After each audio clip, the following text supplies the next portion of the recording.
কাম মিন ফিআতিন কলিলাতিন গলাবাত ফিআতান কাসীরাতান বিইذনিল্লাহ। এই পৃথিবীতে এমন অনেক নজির আছে, অনেক ইতিহাস আছে যে অল্প সংখ্যক লোক বিশাল বাহিনীকে পরাজিত করে বিজয় লাভ করেছে।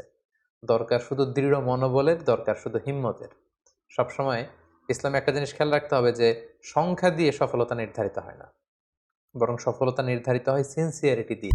আসসালামু আলাইকুম ওয়া রাহমাতুল্লাহি ওয়া বারাকাতুহু। নাহমাদুহু ওয়া নুসাল্লি আলা রাসূলিহিল কারীম। আম্মা বা'দু ফাআউযু বিল্লাহি মিনাশ শাইতানির রাজীম। বিসমিল্লাহির রহমানির রহিম। প্রিয় দিনী ভাই এবং বোনেরা, প্রফিট সিরিজের ১৭তম পর্বে আপনাদের সবাইকে স্বাগতম। আজকের পর্বে আমরা সাইয়েদনা দাউদ আলাইহিস সালামের জীবনী সম্পর্কে শুনবো ইনশাআল্লাহ। সাইয়েদনা দাউদ আলাইহিস সালাম তিনি ছিলেন ইয়াকুব আলাইহিস সালামের পুত্র ইয়াহুদা এর বংশধর। আল্লাহর রাসূল সাল্লাল্লাহু আলাইহি ওয়াসাল্লামের পূর্বে যে দুজন নবী রাষ্ট্র ক্ষমতার অধিকারী হয়েছিলেন তার মধ্যে দাউদ আলাইহিস সালাম অন্যতম। অর্থাৎ আল্লাহ রাসূল সাল্লাল্লাহু আলাইহি ওয়াসাল্লাম, দাউদ আলাইহিস সালাম এবং দাউদ আলাইহিস সালামের সন্তান সুলাইমান আলাইহিস সালাম, ওনারা নবীও ছিলেন আবার রাষ্ট্র ক্ষমতার অধিকারীও ছিলেন। বর্তমান ফিলিস্তিন সহ ইরাক, শাম, সিরিয়ার এই যে বিস্তীর্ণ এলাকা, এই পুরো এলাকা নিয়ে তাদের রাজত্ব ছিল। এবং দাউদ আলাইহিস সালামের নেতৃত্বে এই পৃথিবীতে সর্বপ্রথম আল্লাহ তাআলার একটি অনুগত রাষ্ট্র প্রতিষ্ঠিত হয়, যেটা সীমানা ছিল আকাবা উপসাগর থেকে শুরু করে ফোরাত নদীর একেবারে পশ্চিম তীর পর্যন্ত। আল্লাহ তাআলা সাইয়েদনা দাউদ আলাইহিস সালামকে জ্ঞান, প্রজ্ঞা, বুদ্ধিমত্তা, আল্লাহ ভীতি এরকম অনেক ব্লেসিংস দিয়ে তিনি সাইয়েদনা দাউদ আলাইহিস সালামকে ধন্য করেছিলেন। দাউদ আলাইহিস সালামকে বনি ইসরাইলের লোকেরা তাদের কিং বানিয়েছিল। তিনি নবীও ছিলেন, আবার এট দ্য সেম টাইম তিনি রাজাও ছিলেন। তো কিং তিনি কিভাবে হলেন? এই ঘটনাটা ঘটেছিল তালুত বাদশার নেতৃত্বে। দাউদ আলাইহিস সালাম যখন জালুতকে হত্যা করলো, তখন তালুত বাদশার পরবর্তীতে সাইয়েদনা দাউদ আলাইহিস সালাম বনি ইসরাইলের কিং বা রাজা হয়ে গেলেন। এই ঘটনাটি কিভাবে ঘটলো সেটা বুঝতে হলে আমাদেরকে জানতে হবে যে তালুত কে, তালুত কিভাবে বাদশাহ হলো। এরপর আমাদেরকে জানতে হবে যে জালুত কে, জালুতের মৃত্যু কিভাবে হলো, এবং সাইয়েদনা দাউদ আলাইহিস সালামের উত্থানটা কিভাবে হলো। এটা যদি আমাদেরকে বলতে হয় তাহলে একটু পেছনে আমাদেরকে ফিরে যেতে হবে।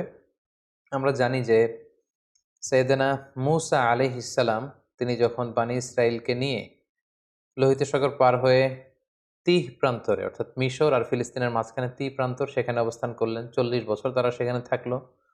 মূসা আলাইহিস সালামের ইন্তেকালের পরে মূসা আলাইহিস সালামের ভাগিনা ইউশা ইবনে নুন তিনি বনি ইসরাইলের সবাইকে নিয়ে জেহাদ করলেন এবং ফিলিস্তিনে তখন আমালেকারা থাকতো। আমালেকা একটা জাতিগোষ্ঠী, তাদেরকে হটিয়ে তারা ফিলিস্তিন দখল করলেন এবং সেখানেই থাকতে লাগলেন। এবং সেখানেই তারা দীর্ঘদিন থাকার পরে পুনরায় যখন তারা বিলাসিতায় গা ভাসিয়ে দিল, আল্লাহর পাঠানো বিধানকে তারা অমান্য করতে শুরু করলো, নাফরমানি শুরু করে দিল, আল্লাহ তাআলা আবার আমালিকাদেরকে তাদের উপর চাপিয়ে দিলেন। আমালিকেরা বিজয় লাভ করলো, বনি ইসরাইল ছিন্ন বিচ্ছিন্ন হয়ে বিভিন্ন দিকে চলে গেল। এভাবে বনি ইসরাইলের লোকেরা আবার পৃথিবীতে একটা নিগৃহীত হয়ে বহুদিন তারা কাটাতে লাগলো এভাবে। এরপর শামুইল আলাইহিস সালাম নামে একজন নবীকে আল্লাহ তাআলা বনি ইসরাইলের কাছে পাঠান। ওনার সময়কালে বনি ইসরাইলের মধ্যে আবার সংগঠিত হওয়ার একটা প্রবণতা তৈরি হয়। তাদের মধ্যে কিছু আল্লাহওয়ালা লোক শামুইল আলাইহিস সালামের কাছে আসলেন। তখন শামুইল আলাইহিস সালাম অত্যন্ত বৃদ্ধ এবং যে বললেন, হে আল্লাহর নবী, আমরা বনি ইসরাইল আমরা আর কতদিন এই পৃথিবীতে নিগৃহীত থাকব? আপনি আল্লাহ তাআলার কাছে বলেন যে তিনি আমাদেরকে যেন আমাদের জন্য একজন রাজা পাঠান, মালিক। কারণ তখন আমালেকা গোত্রের রাজার নাম ছিল জালুত, তারা ছিল মুশরিক, আর বনি ইসরাইলটা ছিল মুমিন। তো তারা বলল, হে আল্লাহর নবী, আপনি একজন রাজা আল্লাহ তাআলাকে বলেন তিনি যেন আমাদের জন্য পাঠান, ওই রাজার নেতৃত্বে, মালিকের নেতৃত্বে আমরা জেহাদ করব। তখন শামুইল আলাইহিস সালাম বললেন, কোরআনে কিন্তু এগুলো বিস্তারিত আল্লাহ তাআলা সূরা বাকারায় ২৪৬ নম্বর আয়াত থেকে শুরু করে ধারাবাহিকভাবে ১.৫ পৃষ্ঠায় তিনি বর্ণনা করেছেন। আমি শুধু সার সংক্ষেপ আপনাদেরকে শোনাচ্ছি। শামুইল আলাইহিস সালাম বললেন, তোমরা জেহাদের জন্য এত পাগল হয়েছো, আল্লাহ যদি রাজা পাঠায় তখন তো মনে হয় তোমরা জেহাদ করবে না। তারা বলেন কি, আমাদের বাড়িঘর ছিল ফিলিস্তিনে, সেখান থেকে আমরা বিতাড়িত, আমাদের জন্য রাজা পাঠানো হলে জেহাদ করব না? মানে অবশ্যই করব। তখন আল্লাহ তাআলা বনি ইসরাইলের মধ্য থেকে একজন যুবককে রাজা হিসেবে নির্ধারণ করলেন, তার নাম ছিল তালুত। তাহলে এই প্রথম আমরা জানতে পারলাম তালুতকে। তালুত হচ্ছে বনি ইসরাইলদের মধ্য থেকে একজন যুবক, আল্লাহ তাআলা তাকে রাজা করে পাঠালেন। কিন্তু বনি ইসরায়েলের লোকদের স্বভাব আমরা সেদিন মুসা আলাইসাল্লামের পর্বে শুনেছি যে তারা একের পর এক শুধু প্রশ্ন করে, গোয়ার তুমি করে, আল্লাহর বিধানকে লঙ্ঘন করে তারা বলতে আরম্ভ করলো, এই তালুত কেন বাদশাহ হবে? সে তো আমাদের মতো সাধারণ মানুষ, তার না আছে অর্থ সম্পদ, না আছে সামাজিক প্রতিপত্তি, কিচ্ছু নেই। তখন শামুইল আলাইহিসসালাম বললেন, না, আল্লাহ তাআলা তাকেই তো রাজা বানিয়ে পাঠিয়েছেন, তাকে আল্লাহ তাআলা দেহে শক্তি দিয়েছেন, তাকে জ্ঞান দিয়েছেন, সেই তোমাদের বাদশাহ হবে। বনী ইসরায়েলের লোকেরা এখানে বাদ সাধলো, তারা বলল, না, আল্লাহ তাআলা যে ওনাকেই আমাদের বাদশাহ বানিয়ে পাঠিয়েছেন তার প্রমাণ কি? আমরা মুঅজিজা দেখতে চাই। তখন আল্লাহ তাআলা মুঅজিজা হিসেবে তাবুত পাঠালেন। তাবুত হচ্ছে এ উডেন বক্স, কাঠের তৈরি বিশাল একটা বাক্স ছিল, যেখানে মুসা আলাইহিস সালামের যে সেই লাঠি, যে লাঠি ফেলে দিলে এটা সাপ হয়ে যেত, সেই লাঠি সংরক্ষিত ছিল। বাকিয়াতুম মিন আলি মুসা ওয়া আলি হারুন, মুসা আলাইহিস সালামের জামা সংরক্ষিত ছিল, তাওরাতের কিছু ফলক সংরক্ষিত ছিল। এই বাক্স নিয়ে মুসা আলাইহিস সালাম সবসময় যুদ্ধের সময় সামনে রাখতেন। এই বাক্সের কারণে আল্লাহ তাআলা একটা সাকিনা, একটা মার্সি, ব্লেসিংস, একটা কুলনেস বনী ইসরায়েলের মধ্যে তিনি ঢেলে দিতেন, ফলে বনী ইসরায়েলের লোকেরা আর যুদ্ধের ময়দান থেকে পালাতো না। একই ঘটনা ঘটেছে ইউশা ইবনে নুনের সময়কালে। তিনি যখন জেহাদ করেছিলেন তখন এই বাক্সটাকে সামনে রাখতেন। এই বাক্স সামনে রাখলেই বনী ইসরায়েলরা জিতে যায়, হেরে যায় শত্রুপক্ষ। কিন্তু আমালেকার ওরা যখন জয়লাভ করলো তখন তারা এই বাক্সটাকে ছিনিয়ে নিল, যেটাকে কোরআনে বলা হয়েছে তাবুত, এ উডেন বক্স, এটা কাঠের বাক্স। তখন আল্লাহ তাআলা আমালেকার যেই শহরে, যেই জায়গাতে এই বাক্সটা রাখা হয়েছিল সেখানে মহামারী ছড়িয়ে দিলেন। আমালেকার লোকেরা এই বাক্সকে অন্য শহরে পাঠালো, সেখানেও মহামারী। এই বাক্স যেখানে যায় সেখানে মহামারী। তারা তখন সিদ্ধান্ত নিল, জালুত বাদশাহ সিদ্ধান্ত নিল যে এই বাক্স যেহেতু আমাদের না, এটা বনি ইসরাইলদের বাক্স, ওদের বাক্স ওদের কাছে পাঠাও। গরুর গাড়িতে করে তারা বাক্স হাঁকিয়ে পাঠিয়ে দিল বনি ইসরাইলের এলাকার দিকে। তখন আল্লাহ তাআলা বনি ইসরাইলের লোকদেরকে বললেন, তোমরা মুঅজিজা দেখতে চেয়েছিলে, যে আমি যে তালুতকে তোমাদের কিং বানিয়ে, রাজা বানিয়ে যে পাঠিয়েছি, তোমরা প্রমাণ চেয়েছো। তোমরা সবাই এখন তালুতের বাড়িতে যাও, এবং তালুতের বাড়িতে যেই তোমরা দেখবে যে সেখানে সেই তাবুত, সেই উডেন বক্স সেখানে পাওয়া যাবে। শামুইল আলাইহিস সালামের সাথে করে সব বনী ইসরায়েলের লোকেরা এবার তাদের এলাকার সে যুবক, নওজোয়ান, শক্তিশালী পুরুষ তালুতের বাড়িতে যেয়ে দেখে, কি আশ্চর্য কাণ্ড, কি আজীব ব্যাপার! সেই যে ঐতিহ্যবাহী তাদের যে বনী ইসরায়েলের যে তাবুত, উডেন বক্স, যেটার মধ্যে নবী মুসা আলাইহিস সালামের ব্যবহৃত জিনিসপত্র, লাঠি, তাওরাতের ফলক, তাদের কিতাব, মুসা আলাইহিস সালামের জামা কাপড় পাগড়ি, এগুলো তারা এটা দেখে তো আবেগে আপ্লুত হয়ে গেল, এবং তারা এই মুঅজিজা দেখে বনী ইসরায়েলের সবাই মেনে নিল যে আল্লাহ তাআলা যেহেতু তালুতকে কিং বানিয়ে পাঠিয়েছেন, আমরা তালুতকেই মেনে নিব। তখন বনী ইসরায়েলের সবাই তালুতকে তাদের সম্রাট বা তাদের কিং হিসেবে মেনে নিল। তাহলে সম্মানিত সুধী, এই পর্যায়ে আমরা বুঝতে পারলাম যে তালুত হচ্ছে বনী ইসরায়েলের কিং, অর্থাৎ বনী ইসরায়েলের, তারা তখন মুসলিম ছিল, মুসলিমদের কিং হচ্ছে তালুত। আর তাদের বিপরীতে ফিলিস্তিনে যে জনগোষ্ঠীটা ছিল, মুশরিক একটা জনগোষ্ঠী, তাদের নাম ছিল আমালিকা। এই আমালিকার কিং এর নাম ছিল জালুত। তাহলে আমরা দুইটা ক্যারেক্টার পেলাম, এক হচ্ছে তালুত আর জালুত। সূরাতুল বাকারার শেষের দিকে 246 নম্বর আয়াত থেকে শুরু করে এই তালুত বাদশাহ, জালুত বাদশার কথা কিন্তু আল্লাহ তাআলা সেখানে উল্লেখ করেছেন। তাহলে এখন আমরা একটা ভয়ঙ্কর রক্তক্ষয়ী যুদ্ধ দেখব তালুত আর জালুতের মধ্যে। আমাদেরকে মনে রাখতে হবে যে তালুত হচ্ছে মুসলিম বাদশাহ আর জালুত হচ্ছে মুশরিক বাদশাহ। তালুত হচ্ছে বনি ইসরায়েলদের কিং, আর জালুত হচ্ছে আমালেকা, যে জনগোষ্ঠীটা ছিল মুশরিক, তাদের কিং। তালুত বাদশাহ তখন বনি ইসরায়েলের মুমিনদেরকে নিয়ে বিশাল বাহিনী নিয়ে, কোনো কোনো তাফসিরে এসেছে প্রায় 80,000 সৈন্য নিয়ে, তিনি তখন জর্ডান রিভার ক্রস করতে আরম্ভ করলেন। যেই জর্ডান রিভারের পশ্চিম দিকে এখন ওয়েস্ট ব্যাংক আছে, পশ্চিম তীর বলা হয়, এবং জর্ডান নদীর পশ্চিম পারে এই এলাকাটি অবস্থিত বলেই এটাকে ওয়েস্ট ব্যাংক বা পশ্চিম তীর, আদ্দেফা আল গারবিয়া হিসেবে এটাকে নামকরণ করা হয়েছে। তো জর্ডান রিভার যখন তারা ক্রস করে শত্রু এলাকার দিকে যাচ্ছিলেন, তখন তালুত বাদশাহ বললেন, তোমাদের জন্য আমার ঘোষণা হলো, কেউ এই জর্ডান নদীর পানি পান করতে পারবে না, যতই তৃষ্ণার্ত হয়। এখান থেকে পানি পান করলেই কিন্তু তোমরা যুদ্ধের ময়দানে হেরে যাবে। তবে তৃষ্ণার কারণে, আউট অফ থার্স্টি, তোমরা যদি তৃষ্ণার্ত হও তাহলে 1 অঞ্জলি বা 2 অঞ্জলি হয়তো তোমরা খেতে পারো, কিন্তু ঘট ঘট করে বালতির পর বালতি, জগের পর জগ কিন্তু পানি সংরক্ষণ করা যাবে না, খাওয়া যাবে না। কিন্তু ওনার সাথে থাকা হাজার হাজার সৈন্য ফিতনায় পড়ে গেল, পরীক্ষায় পড়ে গেল। প্রচন্ড গরমে, তাপদাহে, তৃষ্ণায় ওরা পানি খেতে শুরু করলো, ফলে কেউই আর ওই পারে যেতে পারল না, অল্প কয়েক হাজার সৈন্য ছাড়া। এবার এই অল্প কয়েক হাজার সৈন্য নিয়েই মুসলিম বাদশাহ তালুত তিনি দাঁড়ালেন। তার বিপরীতে আমালেকার হাজার হাজার সৈন্যদের সামনে জালুত বাদশাহ দাঁড়িয়ে আছে হাতির উপর। এবার মুশরিকদের এই বিশাল ব্যাটালিয়ন দেখে মুসলিম বাদশাহ তালুতের যে কয়েক হাজার সৈনিক যারা জর্ডান নদী ক্রস করে আসতে পেরেছে, তারা বলতে আরম্ভ করলো, এত বিশাল বাহিনীর সামনে আমরা কি করে যুদ্ধ করব? তখন তালুত বললেন যে সংখ্যা দিয়ে মুমিনদের সফলতা নির্ধারিত হয় না, বরং কামিং ফিআতিন কলিলাতিন গলাবাত ফিআতান কাসীরাতান বিইذনিল্লাহ। এই পৃথিবীতে কত অল্প সংখ্যক লোক আছে যারা বিশাল সংখ্যক লোককে হারিয়ে বিজয়ের পতাকা তারা হাতে ধরেছে। তোমাদের যদি হিম্মত থাকে, যদি মনোবল থাকে, তোমরা অবশ্যই জয়লাভ করবে। সেখানেও অনেক লোক যুদ্ধে অংশগ্রহণ করতে পারলো না।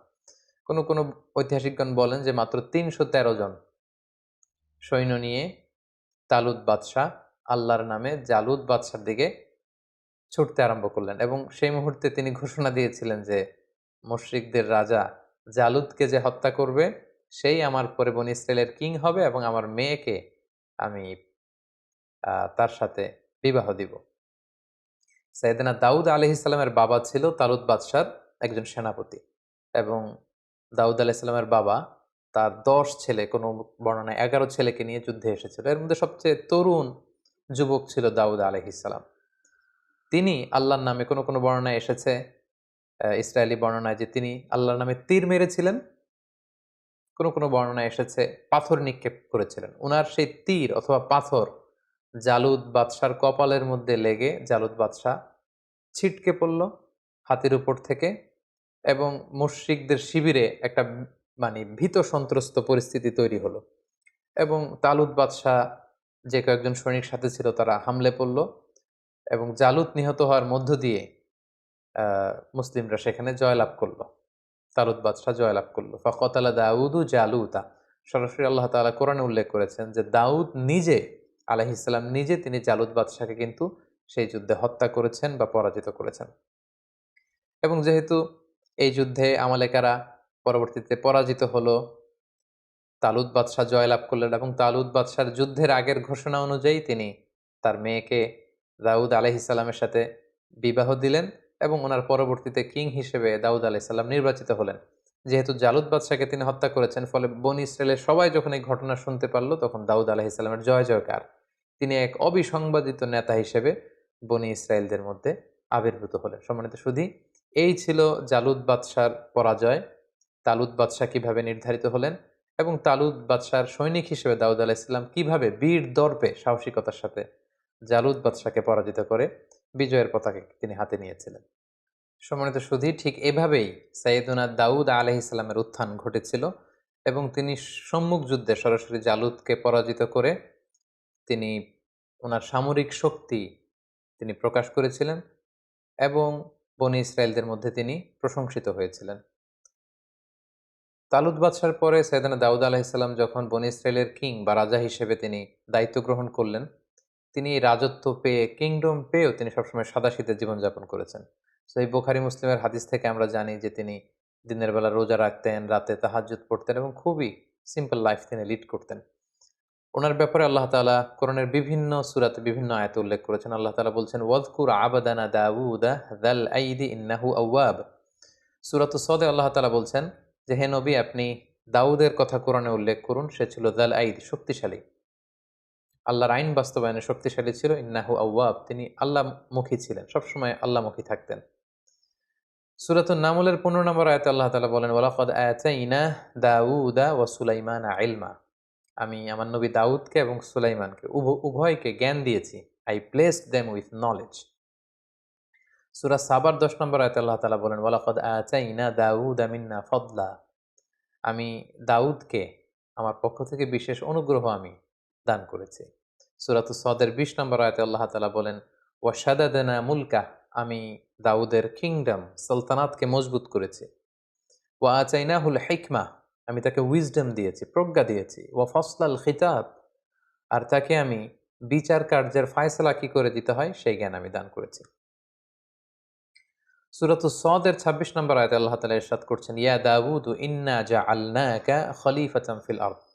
হে দাউদ, আমি আমার বিশেষ অনুগ্রহে তোমাকে এই জামিনের খলিফা বানিয়েছি।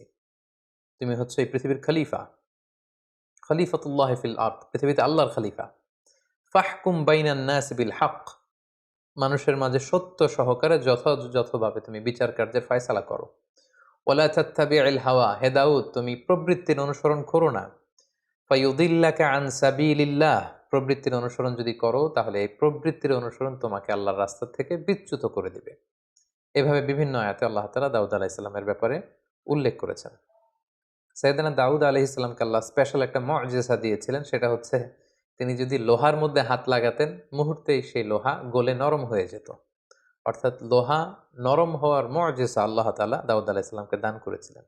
সূরা সাবার 11 নম্বর আয়াতে আল্লাহ তাআলা বলেন, ওয়া আলান্না লাহুল হাদিদ, আমি দাউদের জন্য লোহাকে নরম করে দিয়েছি। এই লোহাকে নরম করে গলিয়ে পিটিয়ে তিনি বিভিন্ন জিনিস বানাতেন। কি বানাতেন?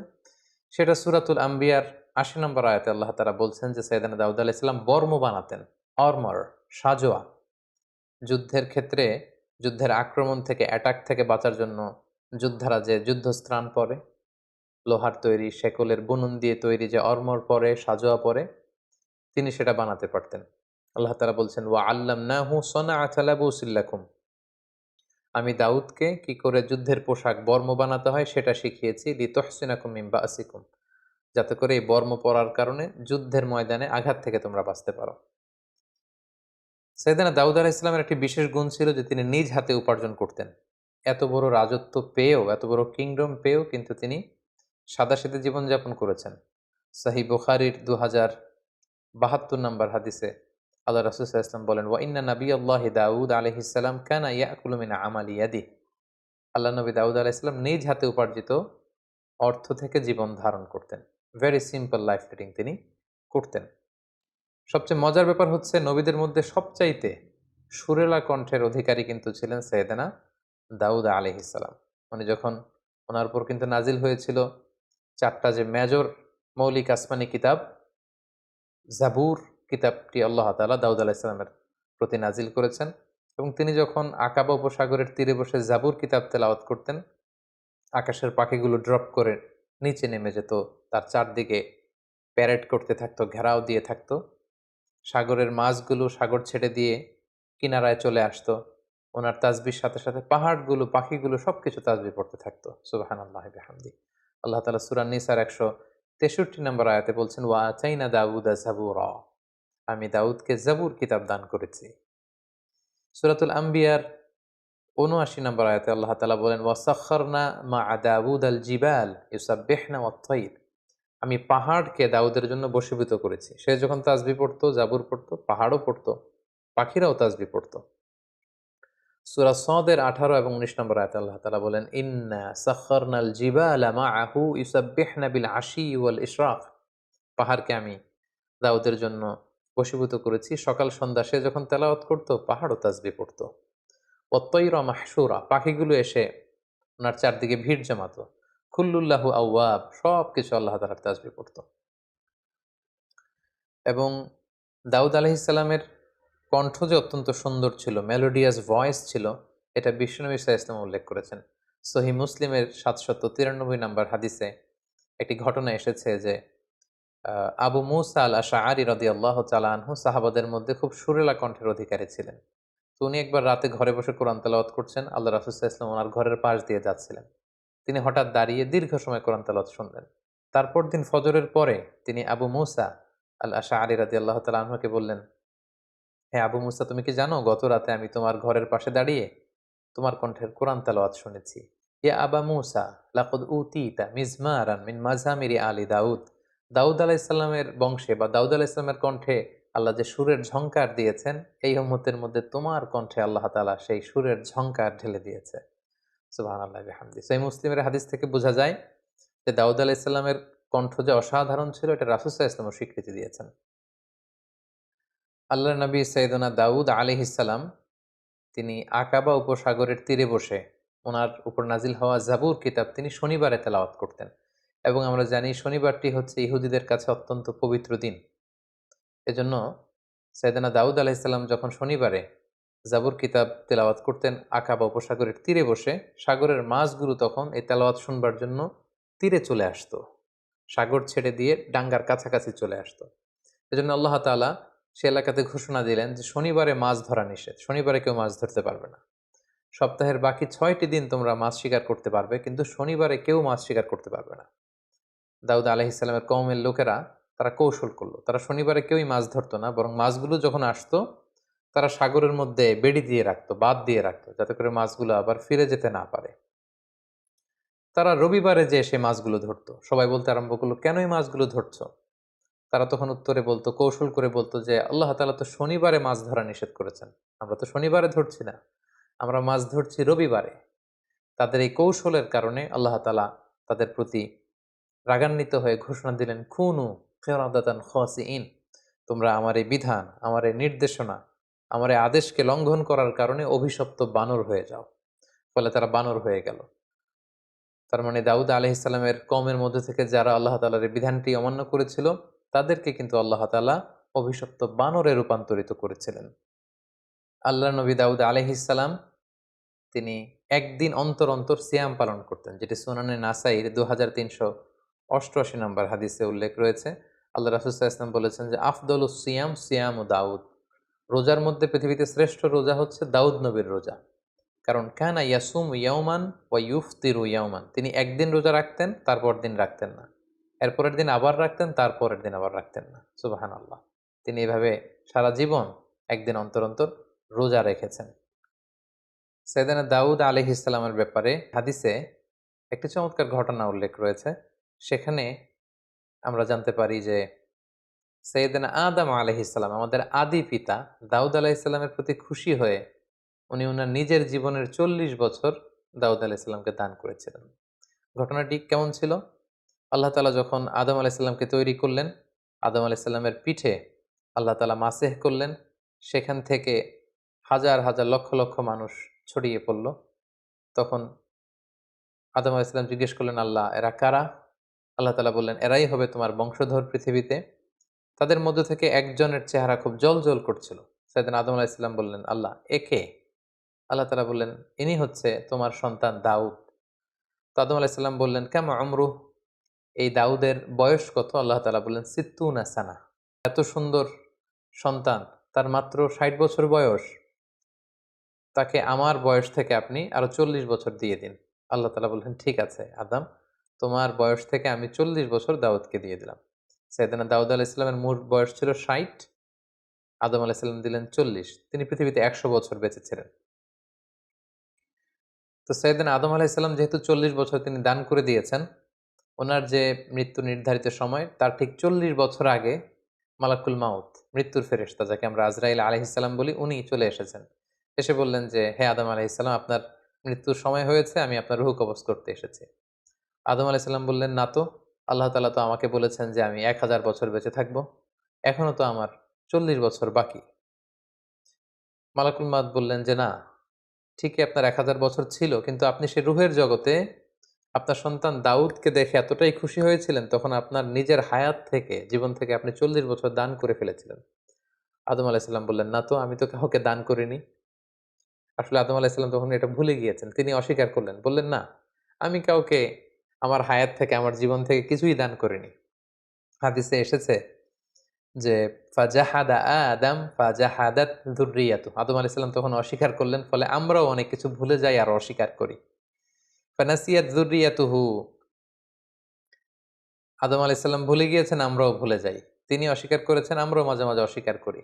তিনি এই জায়গায় ভুল করে ফেলেছেন, খেয়াল রাখতে পারেননি, আমরাও এরকম ভুল করে ফেলি, খেয়াল রাখতে পারিনি। সাইয়েদনা আদম আলাইহিস সালাম কর্তৃক সাইয়েদনা দাউদ আলাইহিস সালামকে এই অতিরিক্ত 40 বছর দান করে দেয়া, এবং পরবর্তীতে মালাকুল মাউত যখন তিনি এসেছিলেন তার কাছে অস্বীকৃতি জানানো ব্যাপারে যে চমকপ্রদ হাদিসটি, এটি সুনানে তিরমিজির 3086 নাম্বার হাদিসে উল্লেখিত হয়েছে।